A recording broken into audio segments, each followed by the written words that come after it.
Olá pessoal, bem-vindos ao meu canal e hoje vamos analisar mais um caso horrível com vocês. A violência doméstica, infelizmente, nem sempre foi incomum, e muitas vezes as vítimas, por diversos motivos, preferem tolerar essa situação em silêncio, enquanto o agressor, sentindo-se impune, pode ultrapassar todos os limites. O pior é que, nessas situações, as crianças podem se tornar vítimas. Há alguns anos, o caso da jovem Tiley Palmer chocou toda a Austrália com sua extraordinária crueldade e monstruosa coincidência de circunstâncias, quando uma criança de uma família disfuncional caiu em outra família, ainda mais terrível e cruel. A mãe biológica da menina, tentando proteger sua única filha do marido tirano, entregou-a a outra família com as melhores intenções, mas, como se viu, acabou colocando Tiley nas garras da própria morte. O caso em questão é bastante complexo e ambíguo, envolvendo diversos criminosos, todos membros da mesma família. Ao mesmo tempo, a investigação chegou à conclusão de que quase todas elas eram vítimas de tirania doméstica e de uma família disfuncional. Tiley Alicia Rose Palmer nasceu em uma pequena cidade australiana, Logan City, Queensland, em abril de 2003. Infelizmente, as condições em que a menina cresceu estavam longe do ideal. O chefe da família abusava de bebidas quentes, era um homem de temperamento explosivo e agressivo. Ele batia repetidamente na esposa na frente da criança e, às vezes, chegava a agredir a própria filha. A menina vivia sob constante estresse, em um ambiente de medo e opressão.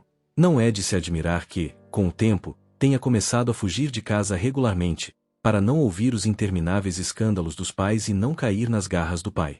Sobre o motivo pelo qual a mãe da menina, Cynthia Palmer, não abandonou o homem que abusava dela e da filha, só podemos especular. No entanto, a jovem optou por entregar seu único filho a outra família, acreditando que isso seria melhor. Posteriormente, Cynthia afirmou repetidamente que foi uma medida forçada e que lamentava muito, mas que naquele momento não podia fazer diferente, pois estava refém das circunstâncias. Mas existe outra versão, contada por vizinhos da família disfuncional. Segundo alguns relatos, a própria Cynthia é viciada em álcool. Ela tentou tratamento, mas superar o vício não foi fácil, e depois de mais uma fuga de Tiley de casa, quando foi encontrada vagando pelas ruas do outro lado da cidade, a família Palmer se interessou seriamente pelos serviços de proteção à criança. Representantes do serviço visitaram a casa da família e ofereceram ajuda, e Cynthia concordou em deixar sua filha temporariamente em um lar adotivo. Dado o ambiente em que a menina foi criada, não é surpreendente que ela tenha se tornado uma adolescente difícil, com um temperamento complicado. Portanto, encontrar uma família acolhedora para ela não foi uma tarefa fácil. Ela vivia fugindo, perambulando e pedindo esmola nas ruas, desobedecendo seus responsáveis e fazendo tudo do seu jeito. Tiley não permaneceu muito tempo com suas duas primeiras famílias, pois seus pais adotivos simplesmente não conseguiam lidar com ela. Ela não cometeu nenhuma infração grave, mas era periodicamente acusada de mentir. A menina desejava o conforto de um lar, mas não imaginava como ele deveria ser, e qualquer desentendimento com a família inevitavelmente terminava com a fuga da criança. A família Torbour no início de 2015, parecia que a família adotiva perfeita havia sido encontrada para Tiley e estava pronta para recebê-la de braços abertos. A família Torbour era composta por 4 pessoas. O casal Rick e Julia Torbour criava 2 filhos, Josh, que já tinha 19 anos na época, e Trent, que tinha acabado de completar 18. A família morava em uma espaçosa casa de 2 andares com piscina, localizada em uma pequena cidade rural nos arredores de Brisbane.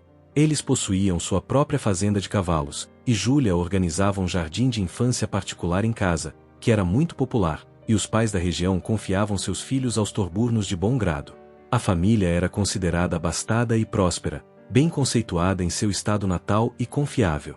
Além disso, eles haviam demonstrado disposição para acolher uma adolescente problemática, o que era raro. O Serviço de Proteção à Criança decidiu que essa opção era mais adequada para Tiley. Em janeiro, a menina se mudou para um novo lar. A princípio, tudo transcorreu conforme o esperado. A menina se rebelou, recusou-se a viver com seus responsáveis e fugiu deles diversas vezes, mas em todas as ocasiões o Serviço de Proteção à Criança a encontrou e a devolveu. Com o passar dos meses, porém, Tiley pareceu se acalmar, aceitou sua nova família e se deu bem com eles. Na realidade, contudo, a aparente tranquilidade escondia um drama profundo que logo se transformou em tragédia: o misterioso desaparecimento de Tiley. A menina estudava em uma das escolas locais, que ficava a poucos quilômetros da casa de seus responsáveis, então o pai adotivo levava Tilly para a escola todos os dias e a buscava depois. Ela fez muitos amigos no novo lugar, que a descreviam como gentil, alegre e que mantinha contato com sua mãe biológica e avó. Tilly também se queixava ocasionalmente de desconforto e até medo, sem especificar exatamente do que tinha medo. Na manhã de 30 de outubro de 2015, Rick dirigiu seu carro até a escola como de costume e, em seguida, voltou para casa para fazer as tarefas domésticas, mas logo recebeu um telefonema informando que sua filha adotiva não havia comparecido à aula. Ninguém ficou particularmente preocupado, pois a menina já havia fugido muitas vezes antes, mas geralmente retornava à noite ou no dia seguinte. Os responsáveis comunicaram o incidente à polícia e, quase imediatamente, começou a busca por Tilly, que estava desaparecida. Todos os membros da família cooperaram de bom grado com a investigação e afirmaram que não havia nenhum conflito entre eles e Tilly que pudesse ter provocado uma fuga há muito tempo. Pelo contrário, a menina estava bem disposta e parecia bastante feliz. Segundo o chefe da família, ele levou a filha para a escola, como de costume, e depois voltou para casa e cuidou dos cavalos, até receber um telefonema de uma professora relatando o desaparecimento da menina. Sua esposa e filhos confirmaram essas palavras. No dia seguinte, os Thorburnos criaram uma página nas redes sociais dedicada à busca por Tilly. Lá, eles publicaram informações sobre ela, suas fotos, a hora e as circunstâncias de seu desaparecimento, bem como uma descrição das roupas que ela vestia naquele dia. O casal pediu a qualquer pessoa que soubesse algo sobre o paradeiro de Tilly que informasse a eles ou à polícia, mas ninguém ligou. A polícia também revistou a casa e a propriedade da família, mas não encontrou nada suspeito. Embora o comportamento dos pais adotivos parecesse calmo demais, eles não tinham praticamente nada para acusar. Em pouco tempo, a operação de busca foi reforçada por muitas pessoas preocupadas, sinceramente apreensivas com o destino da menina. Elas vasculharam a área, colaram panfletos com fotos dela e entrevistaram moradores locais, na esperança de obter ao menos alguma informação útil, como uma descoberta na margem do rio. Após uma semana de buscas infrutíferas, 2 pescadores recorreram à polícia, relatando uma descoberta terrível. Segundo os homens, na manhã de 5 de novembro, eles foram ao rio Pimpama, mas mal haviam lançado suas varas de pesca quando notaram algo estranho na água rasa e pantanosa. Ao se aproximarem, os pescadores ficaram horrorizados ao perceberem que haviam encontrado nada mais do que restos mortais humanos. Os policiais que atenderam ao chamado constataram que se tratava do corpo de um homem baixo, mas estava tão desfigurado que era impossível sequer identificar o sexo da vítima. Ele estava nu e nenhum pertence pessoal foi encontrado nas proximidades. O corpo apresentava inúmeras lesões que, inicialmente, foram atribuídas a animais selvagens da região. Além disso, estava em avançado estado de decomposição devido ao calor, à umidade e à presença de inúmeros insetos atraídos pelo odor característico. O corpo macabro foi enviado para a perícia, onde se determinou que se tratava de uma menina, com idade aproximada entre 12 e 16 anos. A polícia então coletou informações sobre todos os jovens desaparecidos recentemente, e logo o cadáver foi identificado. Era Tilly Palmer, procurada por toda a cidade durante quase uma semana. A causa da morte era impossível de determinar, pois o corpo havia permanecido na água por muito tempo, mas especialistas especularam que Tilly morreu por asfixia após descobrirem que seu osso hioide havia sido esmagado. O mais horripilante, porém, era que os ferimentos, inicialmente suspeitos de serem mordidas de animais, poderiam ter sido infligidos por uma pessoa antes mesmo da morte de Tilly. Ficou imediatamente claro que a morte de Tilly tinha natureza criminosa, então um inquérito criminal foi aberto e uma investigação de homicídio foi iniciada. Mas a investigação avançava muito lentamente, pois ainda não haviam surgido pistas concretas, o que significava que o processo poderia levar meses ou até anos, ou se transformar em mais um crime não solucionado. O caso rapidamente ganhou notoriedade, e quase um quarto da população da cidade compareceu para se despedir da menina falecida. As pessoas levaram flores, bichos de pelúcia e balões ao local onde a cerimônia de homenagem foi realizada. Em 14 de novembro, o corpo da jovem Tilly foi cremado. A mãe biológica de Tilly concedeu uma série de entrevistas a repórteres, nas quais acusou abertamente o Serviço de Proteção à Criança de negligência criminosa que levou à tragédia. O estranho Thor queima. A família acolhedora cooperou de bom grado com a investigação desde o início, mas seu comportamento levantou certas suspeitas. A última pessoa a ver a menina viva teria sido Rick, mas ninguém pôde confirmar se ele realmente levou sua filha adotiva para a escola na manhã de 30 de outubro. Sua esposa e filhos afirmaram ter visto Tilly entrar no carro. As câmeras de vigilância ao longo do trajeto até a escola também mostraram o carro seguindo naquela direção, mas nenhuma filmagem de Tilly saindo do carro de seu responsável foi encontrada. Nenhum dos professores ou colegas de classe viu a menina naquele dia, nem na escola nem nas dependências da escola. Tilly parecia ter desaparecido, embora os investigadores tivessem dúvidas crescentes de que Palmer estivesse sequer no carro. Os familiares por vezes contradiziam seus depoimentos sobre os acontecimentos daquele dia, mas insistiam que tudo estava como sempre fora e que nada indicava problemas. Segredos de crianças. Como parte da investigação, dezenas de crianças e adolescentes foram entrevistados, incluindo colegas de escola e amigos da falecida. Todos falaram bem dela, mas notaram que, recentemente, Tilly estava preocupada com algo, mas não conseguia ou tinha medo de falar sobre isso. Alguns dias antes da tragédia, Tilly pediu a uma colega de classe que a abrigasse por um tempo. Ela disse que estava em apuros e que os guardiões a matariam. Essas palavras não foram levadas a sério, e a amiga, embora sentisse pena dela, não podia levar ninguém para dormir em sua casa sem a autorização dos pais. A outra garota mencionou que Palmer havia lhe contado seu segredo.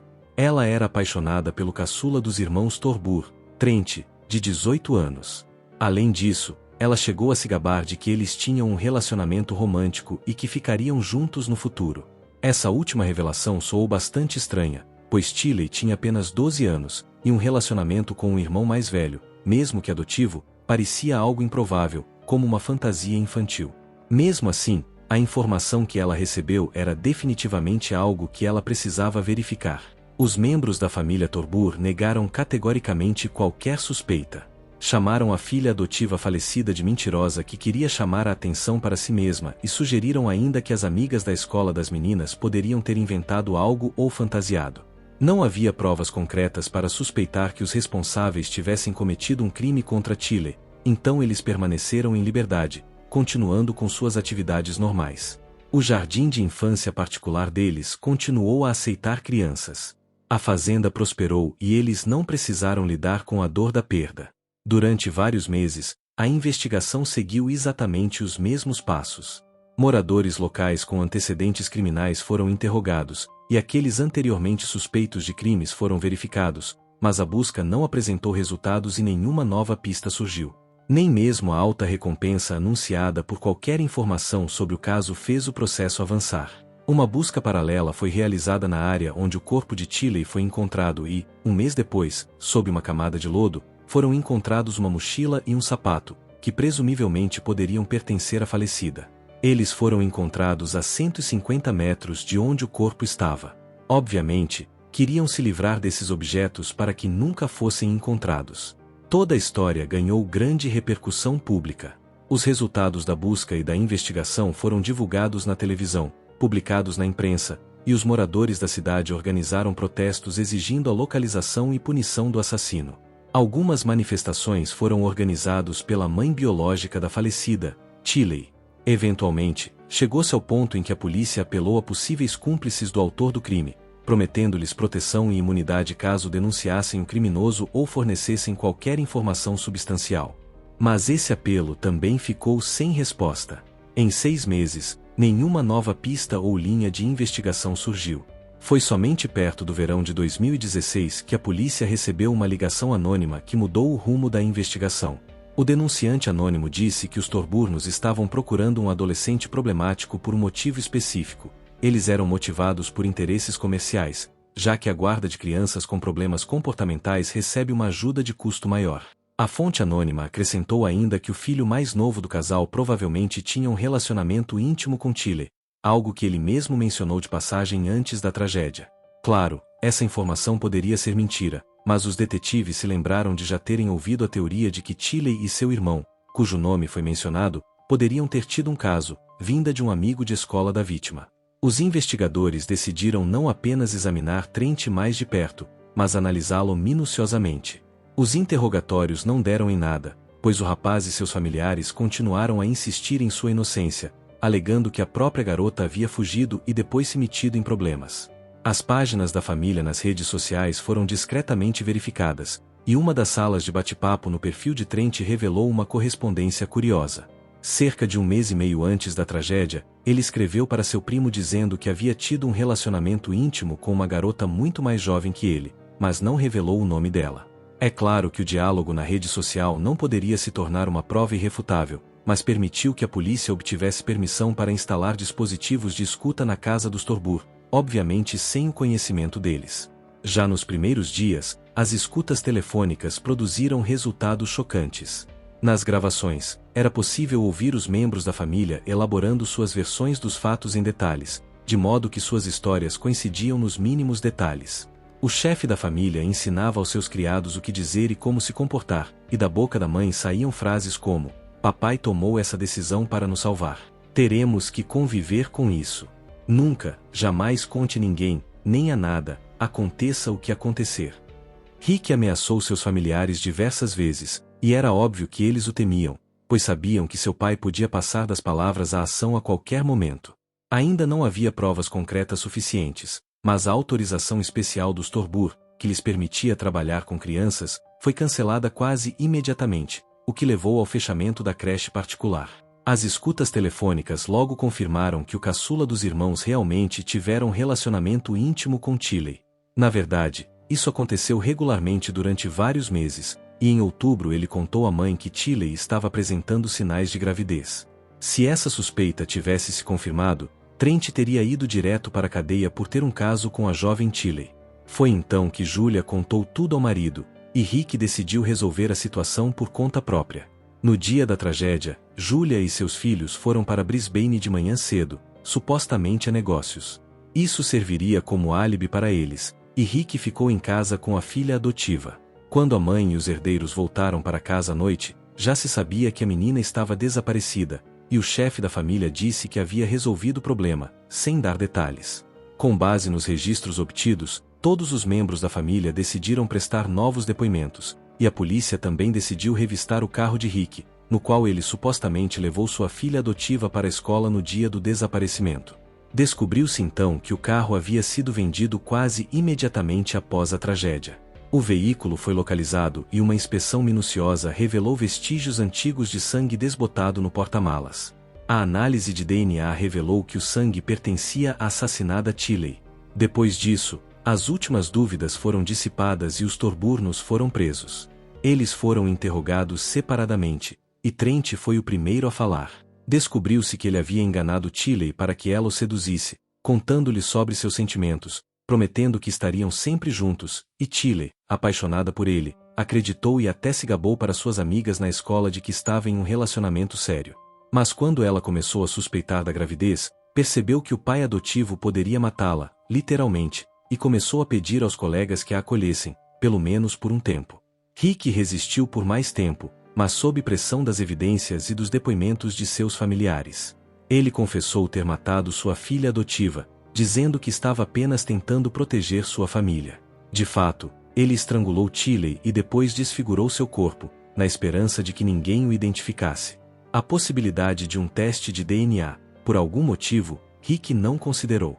Quando o chefe da família foi formalmente acusado de homicídio em primeiro grau, ele desmaiou e foi levado às pressas para o hospital com um ataque cardíaco. Lá, os médicos concluíram que ele próprio havia provocado o ataque ao ingerir uma grande dose de medicamentos fortes.